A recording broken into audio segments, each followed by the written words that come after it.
Anda telah menyaksikan program DKI 15 dipersembahkan oleh Sentra Ponsel, outlet resmi Nokia.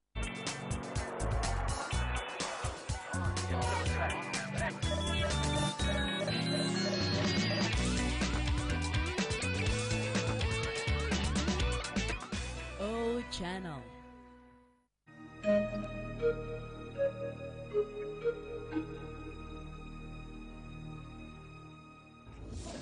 Mungkin karena papa seniman dan waktu itu juga masih muda gitu ya, dan mami yang mualaf, sejujurnya kehidupan keluarga mungkin tidak terlalu islami gitu ya, artinya biasa-biasa aja gitu ya. Saya ingat, tapi saya punya kecenderungan yang saya juga nggak tahu dari mana gitu.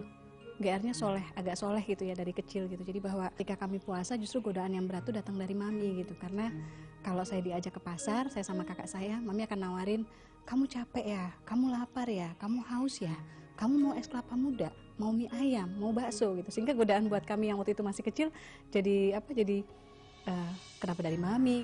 Dari SD itu alhamdulillah selalu dapat ranking pertama waktu itu. Sebetulnya ranking kedua. Tapi kemudian saya gegar otak, kata orang malah berkah gitu ya, karena setelah gegar otak itu saya dapat ranking 1, seterusnya sampai pernah jadi pelajar terbaik waktu SD, kemudian ranking juara umum di SMP, sampai saya SMA masih juara 1, dan kuliah juga melalui jalur PMDK waktu itu, jadi nggak melalui si Penmaru, nggak melalui tes. Mami sangat memberikan ruang yang luar biasa bagi anak-anaknya untuk belajar. Waktu saya usia 6 tahun, akhir-akhir 7 tahun, saya kena gegar otak. Jadi waktu itu saya terbentur besi tempat tidur. Dari gegar otak itu ketahuan saya ternyata jantung saya bermasalah, paru-paru saya bermasalah. Saya ingat satu hal bahwa mami itu nggak pernah ngeluh gitu. Saya melalui berjam-jam di rumah sakit itu dengan sayanya selalu makan siang, saya selalu penuh buku gitu ya, karena mami selalu menanyakan ke saya, kamu mau baca buku lagi?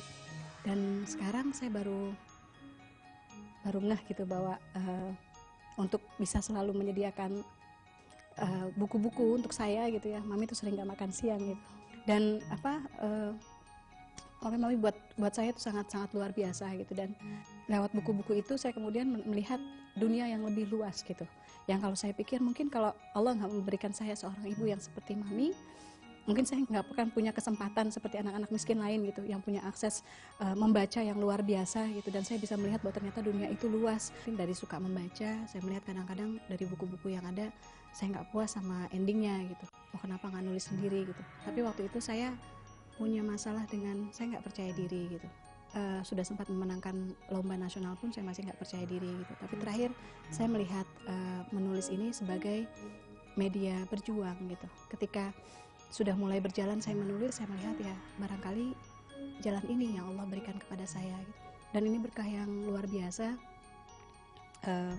Ya kemudian difilmkan Emak Ingin Naik Haji, sampai saat ini sudah sekitar 40 buku lebih yang diterbitkan.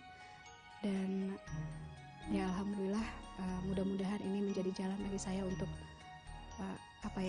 saya akan terus menulis gitu, karena buat saya menulis itu adalah cara saya bersyukur gitu kepada Allah atas pemberiannya yang telah memberikan saya seorang ibu yang luar biasa, keluarga yang luar biasa. Saya punya kakak yang juga sangat mendorong, sangat sportif.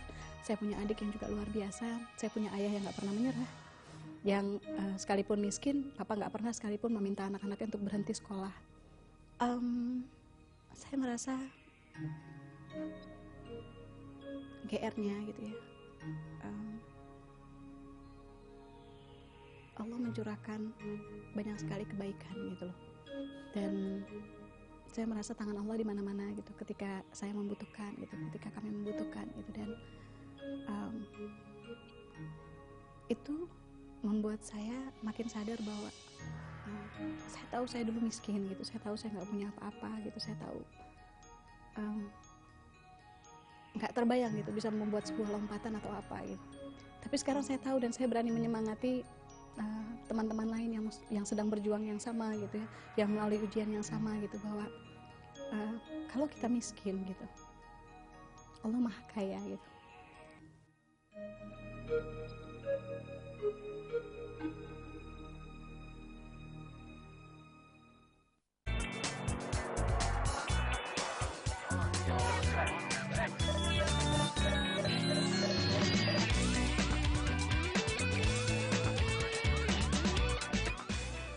Channel.